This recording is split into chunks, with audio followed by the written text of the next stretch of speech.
Aquí en el 98.7 estamos poniendo la mañana en camino. Ya se viene Fermín Méndez, con él vamos a hablar de fútbol, obviamente.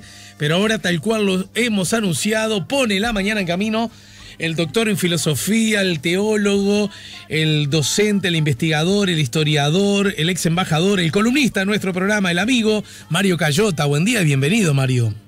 Buen día, buen día, buen día. ¿Cómo están todos? Estamos muy bien, Mario. Estamos, bueno, como sabés, aprovechando la fecha 12 de octubre para hablar, para tener viejas y nuevas miradas acerca del descubrimiento de América. Y en particular nos interesaba hablar contigo y cito como fuente una noticia, a ver, que no la estoy encontrando ahora, que tiene que ver con un pedido que hizo el presidente de los Estados Mexicanos, AMLO, López Obrador, pidió a la Iglesia Católica humildad y una disculpa pública a los pueblos originarios de México. Me interesaba abordar contigo, Mario, por muchas razones, ¿qué mirada tenés acerca del rol que jugó, podríamos llamar así, la Iglesia Católica en general en el marco del descubrimiento de América y todo lo que sobrevino después de 1492, ¿no? Sí, yo para comentarlo voy a empezar con una confesión. Que es acorde, ¿no? Acorde con el tema. No, que es cómo me llaman mis amigos. Y mis amigos me dicen que yo soy un gran rompedor. Un gran rompedor. ¿Quedan ahí quedan ahí en rompedor nada más? No, después benévolamente, Alejandro, sí, con mucha benevolencia agregan que soy un gran rompedor de esquemas. y eso, yo no me puedo enojar con ellos, es verdad, me he dedicado toda mi vida a romper esquemas, empezando por los míos, que también los tengo, Aleja, también los tengo. Entonces, ¿y por qué esa tarea? Es una de las grandes tareas de mi vida, ¿no? Porque mi amor por la historia, por la verdad, me ha hecho comprender que una de las dificultades más grandes para llegar a la verdad histórica son las miradas hemiplégicas, son los esquemas que tenemos. Decía Einstein que es más fácil disolver el átomo que los esquemas que las personas tienen para entender la realidad, y de eso se trata. Los esquemas sirven para salvar un examen, para preparar una clase cuando uno está apurado, pero no para entender la historia. La historia es complicada, y ahí surge aquello que decía Ortega y Gasset, cuando decía que a la verdad se llega a través de una suma de perspectivas. Entonces yo hoy, Alejandro, agradeciéndote tu gentileza y tu valentía para que yo hable sobre este tema, tengo, diríamos, el propósito de sumar una perspectiva que yo sé que es distinta a la que generalmente predomina, tanto de un lado como del otro, porque en relación a este tema hay dos grandes campos, ¿no? Hay dos grandes campos, como después vamos a ver. Yo aprovecho otra confesión más. A ver. Voy a hacer a los que escuchan así. Yo aprovecho entonces para aclarar, por si alguna duda queda, que yo no soy un historiador oficialista, que cuando tengo que criticar, por ejemplo, en este caso a la Iglesia Católica, lo hago, ¿no? Y no soy un historiador oficialista al punto, por ejemplo, que yo nunca he enseñado en la Universidad Católica, ni en la Universidad de Montevideo, y en cambio he enseñado en la Universidad de Trento, en la Universidad de Petrópolis, en Chile, no sé si bien o mal, no sé, pero he enseñado. Y sin embargo acá, no es porque mi visión es esa, es la de un rompedor de esquemas. Y en general eso inquieta, desacomoda, es mejor seguir un trillo ya conocido. Pero yendo al tema de hoy, ¿no? Y refiriéndome precisamente a las afirmaciones del señor presidente de la República de México, ¿no? Cuando ha dicho que la Iglesia debería pedir perdón por lo ocurrido durante la conquista de América. Bueno, yo, a pesar de la distancia que media entre el señor presidente y el que habla, ¿no? Yo le debo decir con mucho respeto que está un poco atrasado de noticias. Está atrasado de noticias porque el Papa Juan Pablo II, considerado por muchos, como sabemos, como conservador, ya lo hizo públicamente en el año 2000. Ya pidió perdón. Así que yo le pediría, aclaro que simpatizo mucho con el presidente, con López Obrador. En algunas cosas coincido mucho, pero le pediría que estudie un poquito más la historia contemporánea, la historia reciente, ¿no? Así se evitaría estos errores, ¿no? Bueno, ¿cuál es el problema para mí, no? Si ya se pidió perdón. ¿Cuál? Bueno, claro. El problema es no hipostasiar el mal, o sea, no encarnarlo en la conquista española, porque y acá empieza la ruptura de los esquemas, porque todas las conquistas, son perversas, todas tienen un elemento de perversidad. También la conquista del Imperio Azteca, imperio además eminentemente militar y sacerdotal. Los que tanto lo elogian se olvidan de cuál era su organización. La conquista que llegó en forma cruelísima a los pueblos que en definitiva sojugó, o el imperio inca, que se extendió por la mitad de América, con una violencia también muy manifiesta, ¿no? Pensemos en la conquista de América del Norte por los ingleses, que ahora hay que ir a buscar a los pocos indios que sobrevivieron a las 3 o 4 reservas federales que han logrado sobrevivir, ¿no? Mientras a los indios indo-afroamericanos, porque a mí me gusta llamarle a América Indo-Afroamérica, porque es eso, bueno, a los nativos, salvo en Uruguay, porque están, como ha dicho muy bien el historiador de Masi, que tanto aprecio, bueno, están disimulados, ¿no? Pero no se ven los indios, pero tú salís del Uruguay y es impresionante. Entonces, sí, explotados, maltratados, los indios por la conquista española sobrevivieron.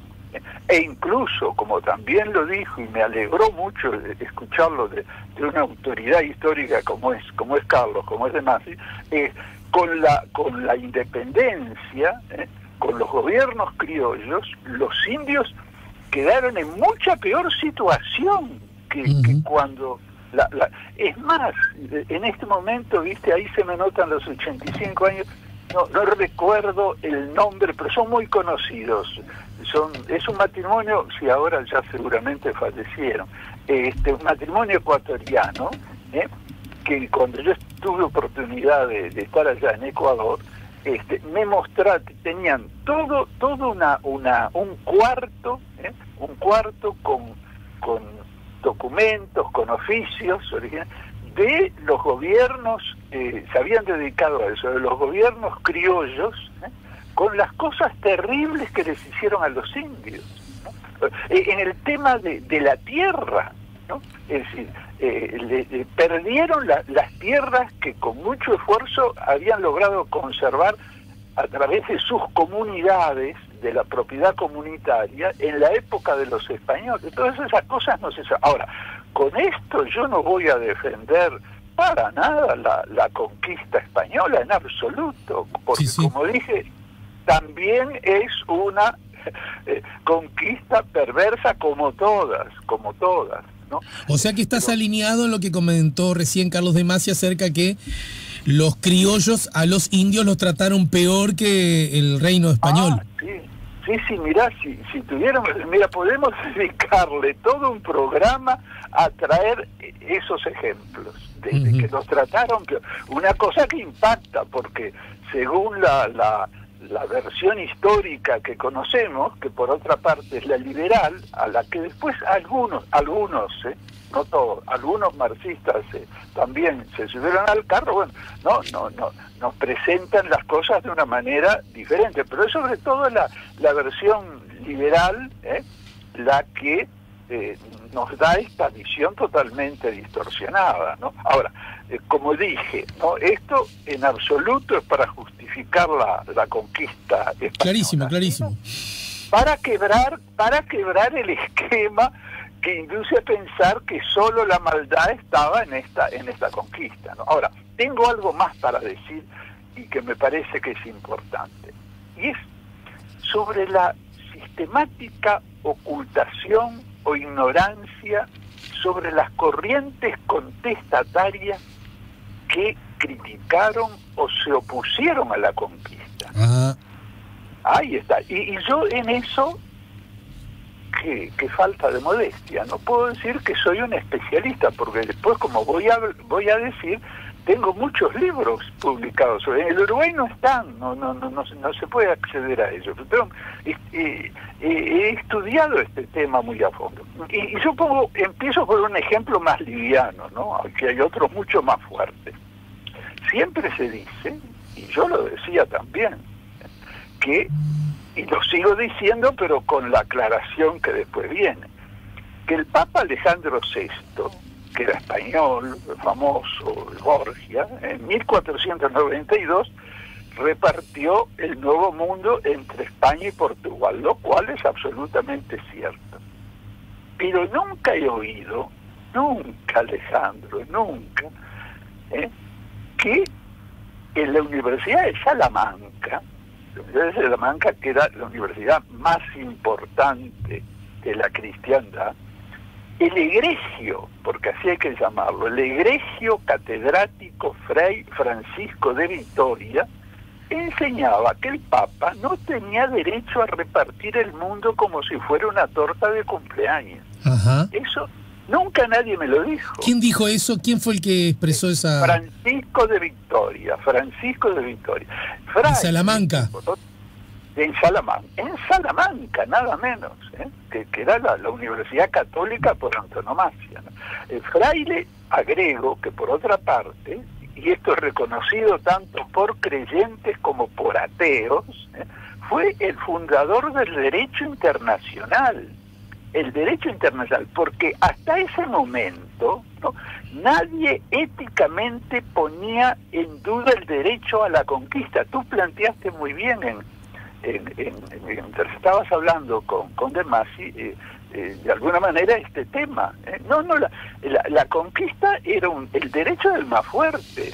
Nadie se planteaba, y siempre para sacar beneficio. Eso nos lo muestra la historia.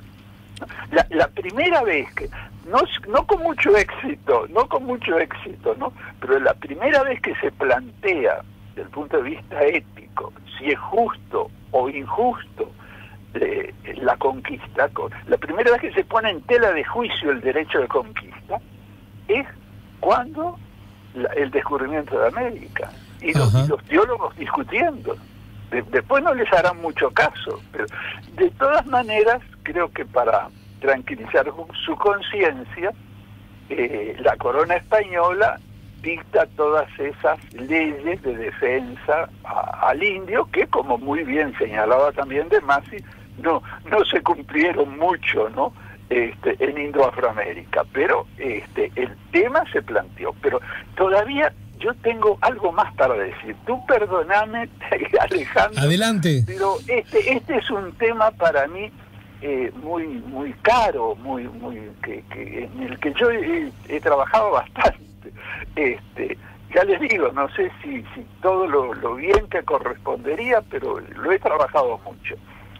Y entonces, en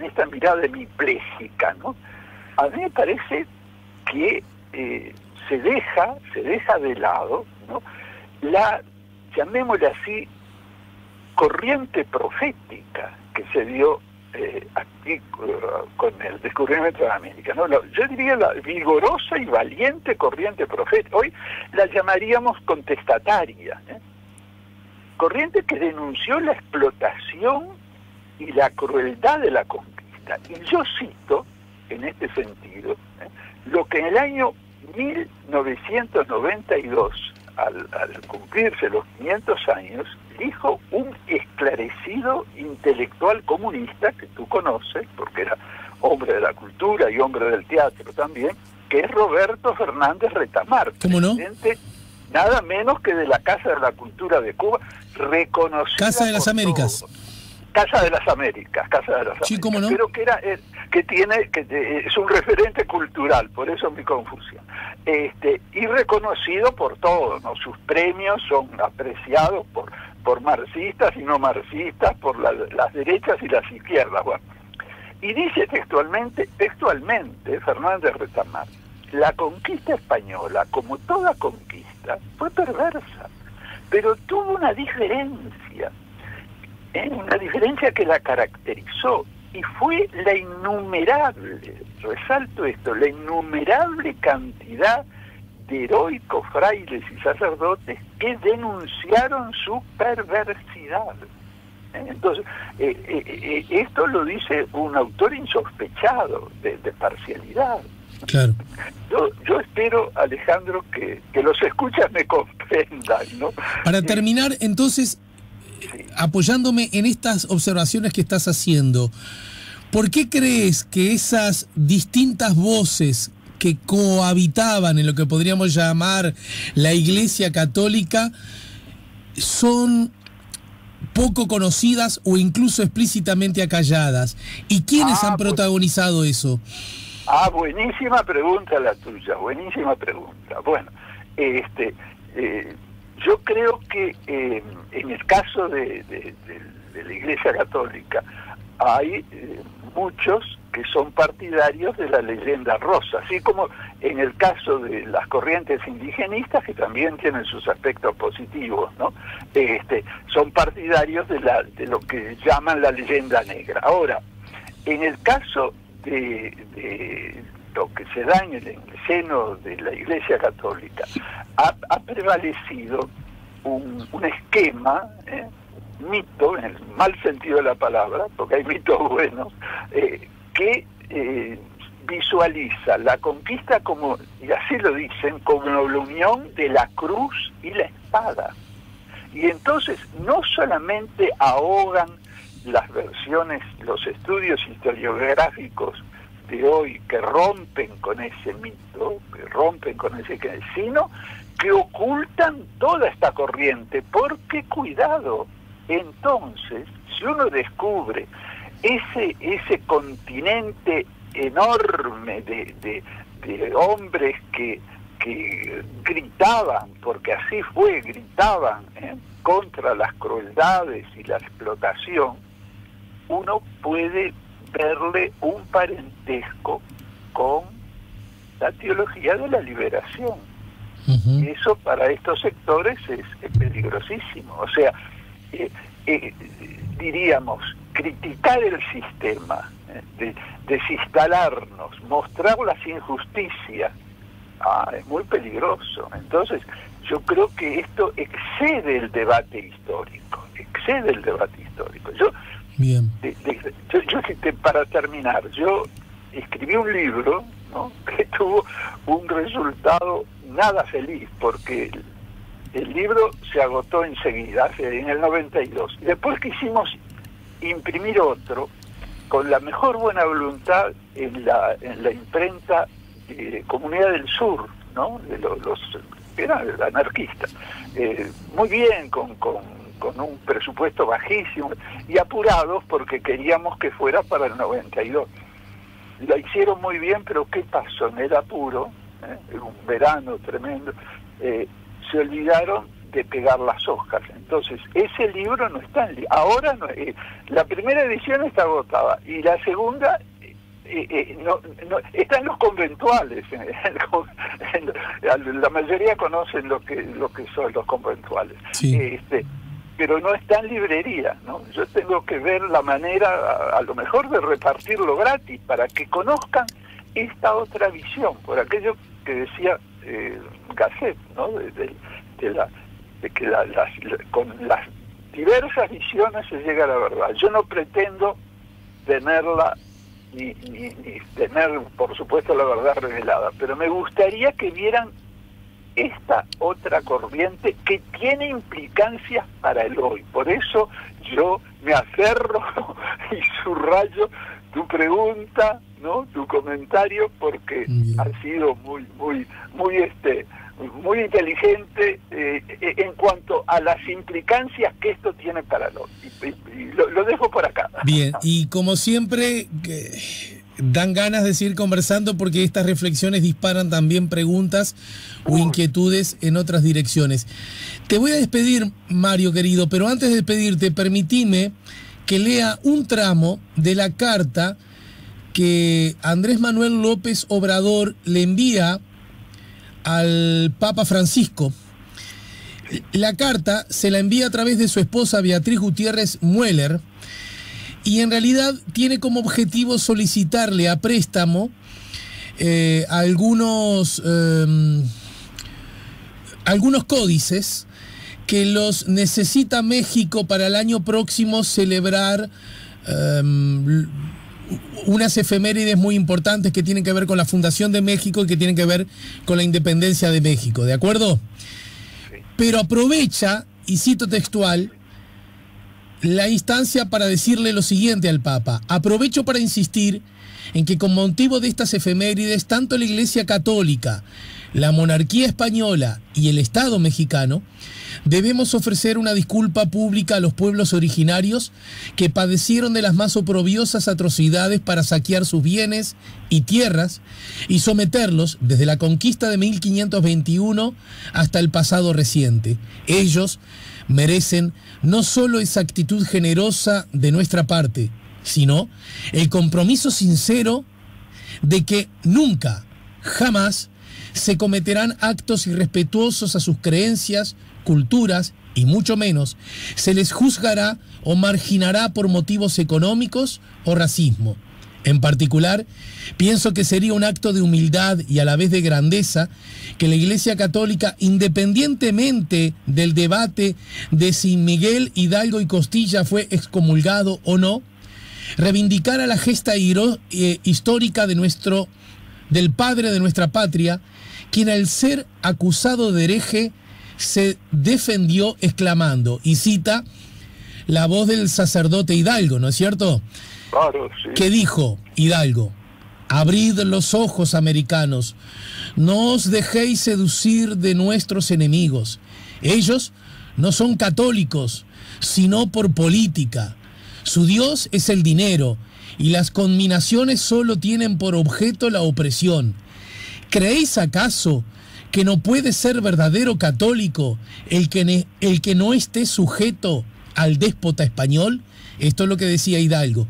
Y termina diciendo el presidente de México al Papa Bergoglio: como usted seguramente estará de acuerdo, la anterior reflexión es bellísima, humana y muy vigente.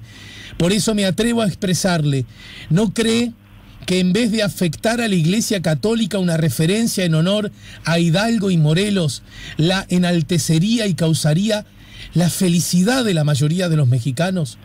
Solo su sensibilidad podría entender la trascendencia de dicho acto de constricción histórica. Me despido de usted con el deseo de que podamos mantener nuestras buenas relaciones y deseándole que se conserve con salud y con larga vida. No hace falta encontrarnos, pero si algún día las circunstancias lo permiten, de nuevo refrendaré mi estimación y respeto por su persona. Le mando un cordial saludo, Andrés Manuel López Obrador. Quería que conocieras vos y los oyentes este tramo de la carta.